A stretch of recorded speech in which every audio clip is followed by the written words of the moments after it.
I hadn't planned on doing this, but I'm watching MSNBC, and I am so disgusted at how the Democratic Party has let the media take their eyes off the prize. This is not an ordinary election. 2020 is an anomaly. It's not the regular type of presidential election we're used to.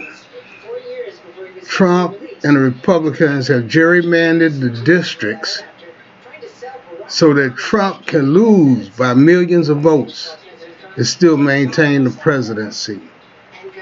All the numbers have been ran over and over again. And the only person that can beat Trump in the electoral college, understand what I'm saying. The electoral college, not the popular vote, which the media has the millennials and the X's and the Z's, all of them wrapped up in. Uh, espousing about health care and all those subjects are mute if you don't have the presidency. Those are battles for 2024. Those are not the battles for 2020. All that is mute. Women's rights, all that is mute right now. The only important thing is being able to get a Democratic president in there, Congress and Senate, so we can redraw the lines for the electoral college. They get that gerrymandering out of there. Then then you can have those conversations. And this is what's angered me. That's why I thought that the Democratic Party understood this when everybody was backing Biden. They was backing Biden for a reason, because all the numbers shown that he had, and even the Republicans and independents came out and said it. They would vote for him instead of Trump.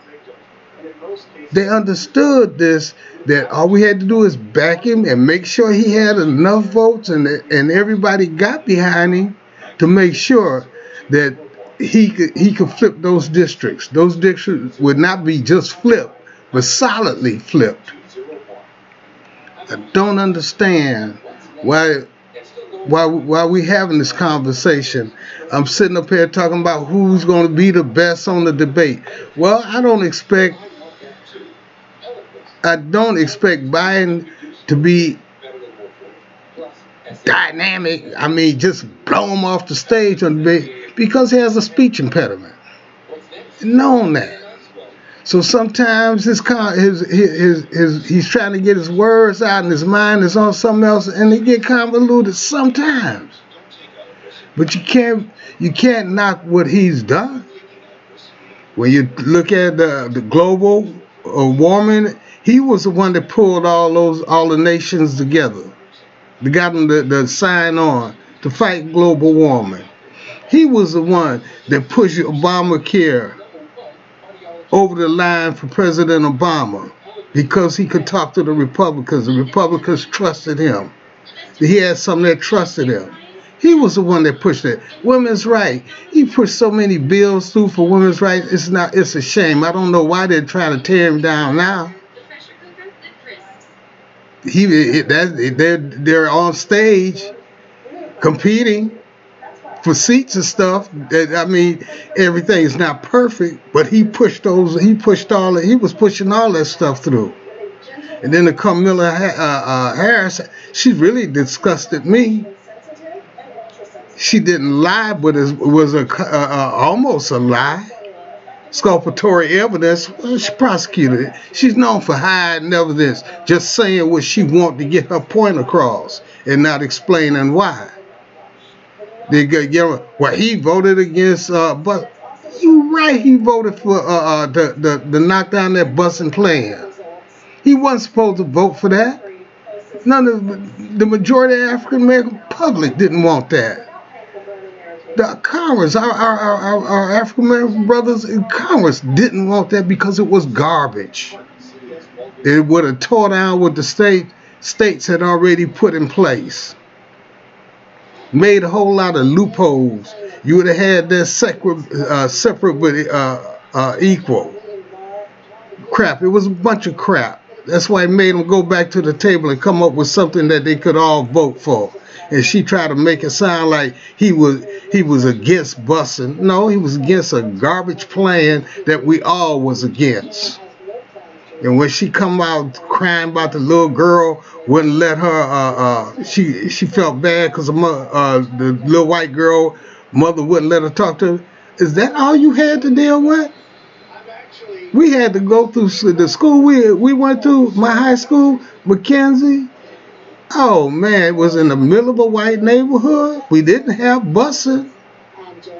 So we had to walk through them white neighborhoods to that school getting apples and crab apples thrown at us, and the white people on their porch saying, niggas go home. Niggas, we don't want you in our neighborhood. We don't want you in our schools. You gonna come up, that made you, hey, we deal with psychological and physical abuse.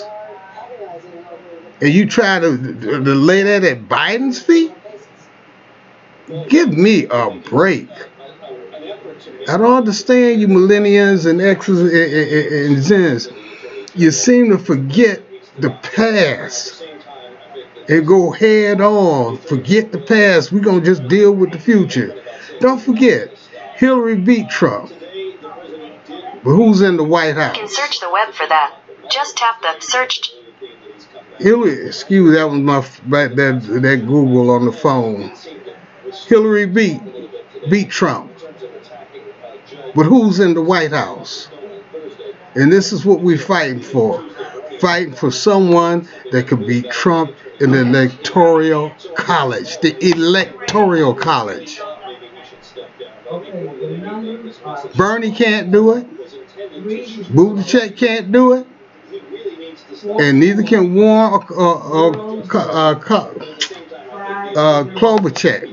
They can't beat him in the electoral college. So I hope they wake up, and I hope through these debates and stuff, they don't use that as an excuse to push Biden all the way down and try to run Bernie or somebody else. Because if they do, we for sure going to look at 4 more years of Trump. Because they can beat Trump by millions and millions of popular votes. But the way they got the districts drawn up, gerrymandered, they cannot beat him. Please wake up. Y'all have a good day.